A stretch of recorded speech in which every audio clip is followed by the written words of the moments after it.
I'm Kathy Williamson with the Kentucky Career Center, and this is our Issues and Insights for today. Today I have with me a couple of guests from the city of Elizabethtown and also from the city of Vine Grove. The first guest is Rita Davis. And Rita, you are the Stormwater Director for the city of Elizabethtown. So tell us a little bit about yourself. Right, so my name is Rita Davis. I am the department head for the Stormwater Department at the city of Elizabethtown. A little background about myself. I have a degree in Biosystems and Agricultural Engineering from the University of Kentucky. I have been in my position for 5 years, so we've accomplished a lot in that 5 years, and we're just, with E-Town booming the way it is, we're looking forward to, booming with it and making all improvements and making sure we're not impairing water quality as we go. So Absolutely, because we're going to have a lot of folks come into the community. lots of development for sure. And Mr. Chris Mayhew? Mayhew, that's how you say it. You're with the city of Vine Grove, so tell us about yourself. I've been with the city for 11 years now, 5 years as Public Works Director, and also I've been involved with the MS4 program for the state of Kentucky for our community since I've been with the city. Okay. And my background is I don't have a college degree or anything like that.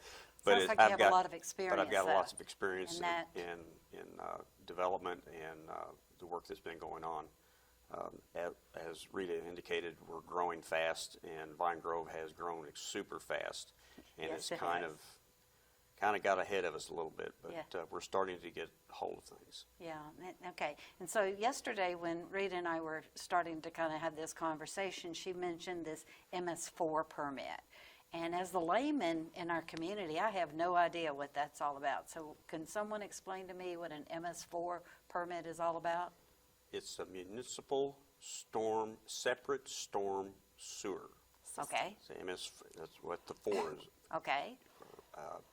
So, and what it is that communities of a certain size are required by the Division of Water and the EPA to do certain things to help educate the public and to ensure that our groundwater is safe and to minimize pollution. So we as a community, as large as Hardin County is, we are all kind of bound together under the same permit. Okay. So that's why we jointly are doing things like this. And so those 4 are Hardin County, Radcliffe, Vine Grove, and Elizabethtown. Yes. Right, those are the MS4 communities within our county. Yes. That have come together to do this. Yeah, so we've kind of formed a collaborative.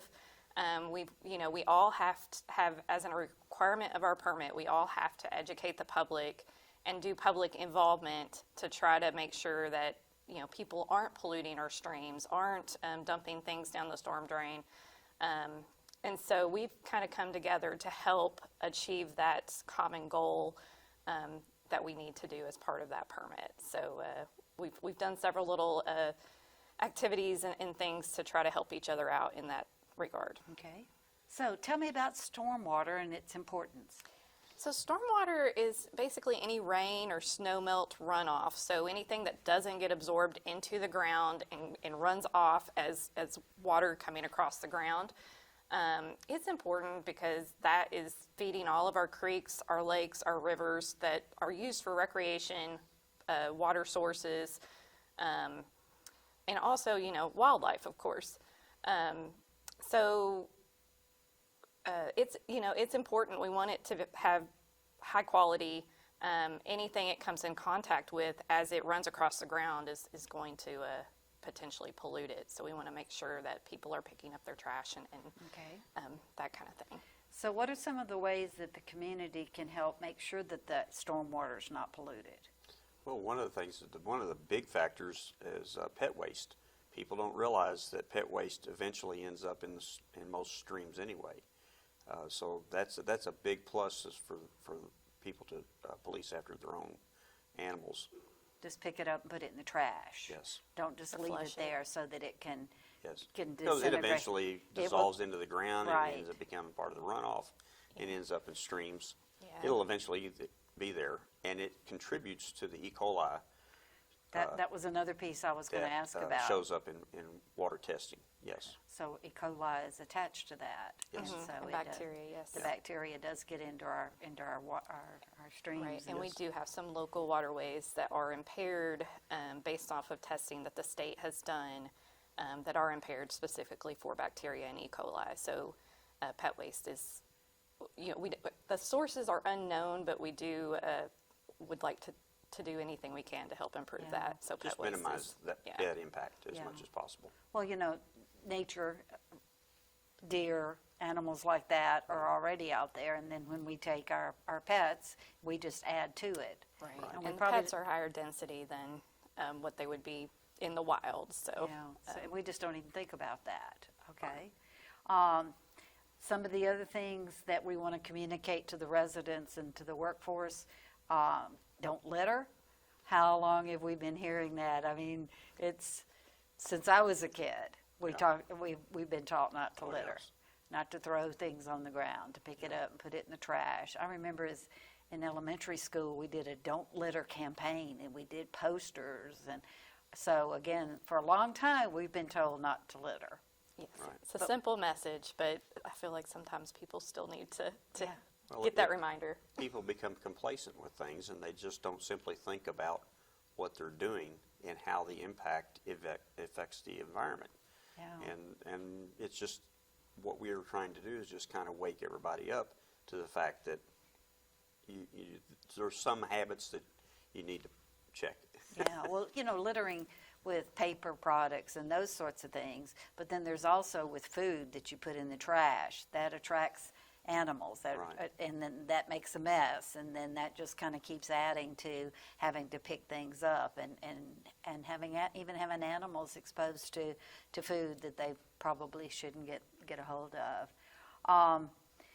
What about reporting illicit discharge? Now tell me what that means. So that's anything that comes into our storm system that should not be there. So if somebody has dumped oil down a drain, or anybody notices a cloudiness or a discoloration in a stream or a waterway, that is potentially an illicit discharge, and we are required through that MS4 permit to investigate those and try to put a stop to them if we can. So Yeah, so you want the community to contact you. there Right. definitely are eyes on You're eyes there, on the ground. Yeah. eyes on the ground out in the community to see something. If you've been walking your animal, or you just been yourself out at an area, and you notice that it's cloudy, or like you said, maybe an oil residue on the top of it, you guys want us to let you know. Yes. Right. There's a variety of ways to contact us. There are both of our city halls have numbers that you can call there to city halls to report it. I believe your website, as well as ours, has information for reporting illicit discharges on it. Okay. And the other thing they can do is contact the state emergency management contact in Frankfurt, and because we have had what was suspected as an illicit discharge once before in a pond, and it came through the state emergency management. Okay. So there's a variety of ways. People just need to speak up and be vigilant. And we're going to put all that contact information at the end of the segment with the telephone numbers and the webpage and all of that, Okay. so folks will know how to get in touch with you. But I guess I never even thought about that you guys would want us to let you know if we saw something Right. Yes. that's out. If that is a continuing something that's happening habitually, not just a one-off situation, we definitely want to make sure that that's remedied, because that is certainly affecting our water quality here. Okay. Yeah. Yeah. And you said you could get who did you say in Frankfurt that you The could- emergency management. emergency management folks involved Yes. as well. Okay. So, there's this joint effort that's going on in the community with these different cities. Tell me about what you're doing as far as a campaign, or how you're trying to bring awareness to us. So tell me about that. So we, one of the big things that we've collaborated on we've developed a couple of public service announcement advertisements that we're now being played at. One of them is being played at Crown Point, and so we're looking for other outlets to play those. But those, we really wanted those to highlight Hardin County.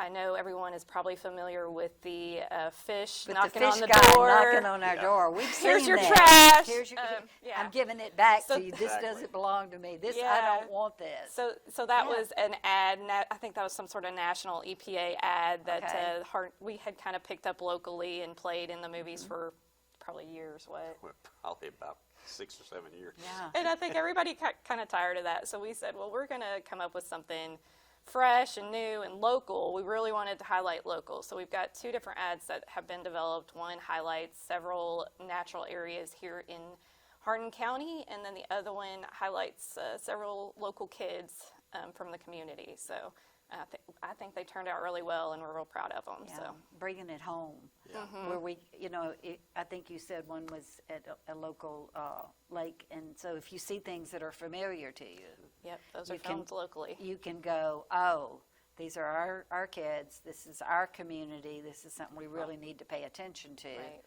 Where, if you see the fish knocking on your door, you might think that's a national, that's an ocean thing, that's not really our community, but it does affect our community as well. So you said that it's being played now at the Crown Point Theater, but I also heard you say that you'd like for other places to be able to play these. Sure. We also have Hardin County plays it at the clerk's office. So Okay. if you're doing any business at the clerk's office, these will be playing up on their TV screens. Of course, we'd love if anybody wants to get a copy of it for their classroom or wants to play it, at some sort of event. Yeah. We're And I would glad think to libraries. pass that on. The Yes. libraries would be a good place Sure. to have this playing. Sure would. Because they've got the screens and they're very aware of and that's the community that's coming into the libraries. Right. Absolutely. Okay. You said that you do festivals, like the Heartland Festival, and I have some flyers here, like there's a spring event and a fall event.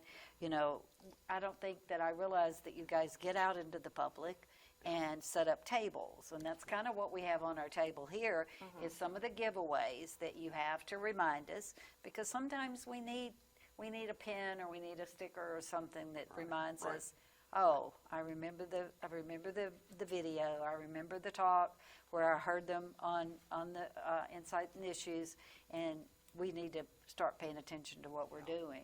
So you guys are asking for opportunities to set up at other events? Yes. Sure, Well, yeah. we have our first Friday event where we close the center of town down, and we have vendors come in for, they sell goods and food trucks, and usually there's music going on, and we try, this last first Friday that we actually had, we had a booth set up with information to give away, and we actually raffled off a rain barrel.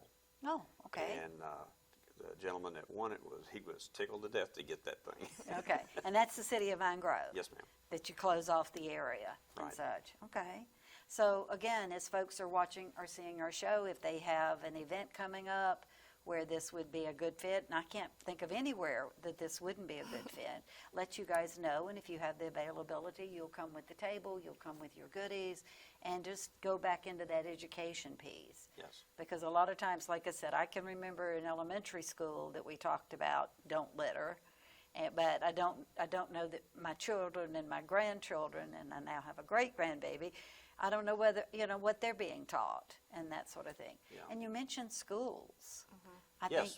think Well, one of the things that we've been actually working on together as a county is to actually be able to get in front of and involve some science classes or Okay. from some of the middle schools or high schools, and we're actually working on doing a testing event in a small stream. Oh. We're going to try to do it. hands-on, So, actually, the, one-on-one, hands-on, seeing what it looks like. I spoke with someone from the school system, and they seem to be pretty excited about it. So hopefully by spring, we'll have something set up that we can bring students out and kind of involve them in the water testing, and that way they can get a firsthand. Yeah, that's a great look at it. idea. That's a great idea. Also, you talked about getting in front of civics groups, so I would think you'd want to go talk to the Rotary clubs and the Lions clubs and all of those as speakers, because again, you can get there and talk about what the initiative and what you're trying to do. So maybe the Rotary clubs can invite you to come and do that, or the Lions clubs, That'd be great. or some of the other ones that are out there, and even like the chambers. The chambers, you could be a speaker there, or the Radcliffe Small Business Alliance Club. Yes. Those are other places. So again, you have all of these different flyers, these different pieces of literature that talks to us about things we need to be paying attention to. And so I'm hoping that from your visit here today, you'll get some invitations. Hopefully. And folks will want to start knowing about this initiative and knowing what we're doing. Because as you started off, our area is growing, and it is not, there's no end to what the future might look like for us. Yeah. It is tremendous how the things that are going on in our community is building up, and it doesn't look like it did just a few years ago. No, not at all. And it's not gonna, it really isn't gonna look like anything. We moved into the area 25 years ago, and so it's gonna be a different place. It is a different place It is already. a different place. It is, yes. Already. I grew up in Vine Grove, and so I'm telling you, it's light years from where it used to be. Yeah, and all of the cities around us, Glendale, if you go to Glendale, what's going on there? Yes. And all of what this growth is impacting us, you guys, all of these buildings, all of these people, they're going to be using our water, they're going to be using our facilities, they're going to be out in our community, walking in our parks and that sort of thing. So they need to be paying attention to the things that keep us safe and keep us where we are. Yep. Yeah. Absolutely. Guys. It's gonna, all those new people are gonna be taxing our resources, so Yeah. we've got to make sure that we have a program in place to help make sure those are not impacted. So. Well, guys, this has been a great visit. We're gonna play a couple of those new videos that you have at the end of the segment here, so folks can see them, and maybe they'll recognize them when they're sitting at the Crown Plaza watching a movie or something. Hopefully. But I sure do appreciate you coming and visiting with us and having an opportunity. I've learned a lot. That's one of the benefits of being a host, is I get to learn a lot about what's going on in our community, and I want to tell you thank you for watching out for us and trying to keep us safe and keep our water safe and make it so that we can get out and enjoy our community. Okay? Thanks, guys. Thank you. That's the segment. I'm Kathy Williamson with the Kentucky Career Center, and we'll see you next time. Ready? Okay. All right. I just got 4 questions for you. Okay. Okay. You ready? Mhm. All right. I like to get in the stream. I like to fish, swim, like do picnics and stuff. Drive a boat. So no one gets hurt. So the fish don't die. It's important so that we can drink it. Don't put anything dirty in the water. They could pick up trash. We can help clean up lakes when they're dirty. Don't throw trash in the water. Don't litter.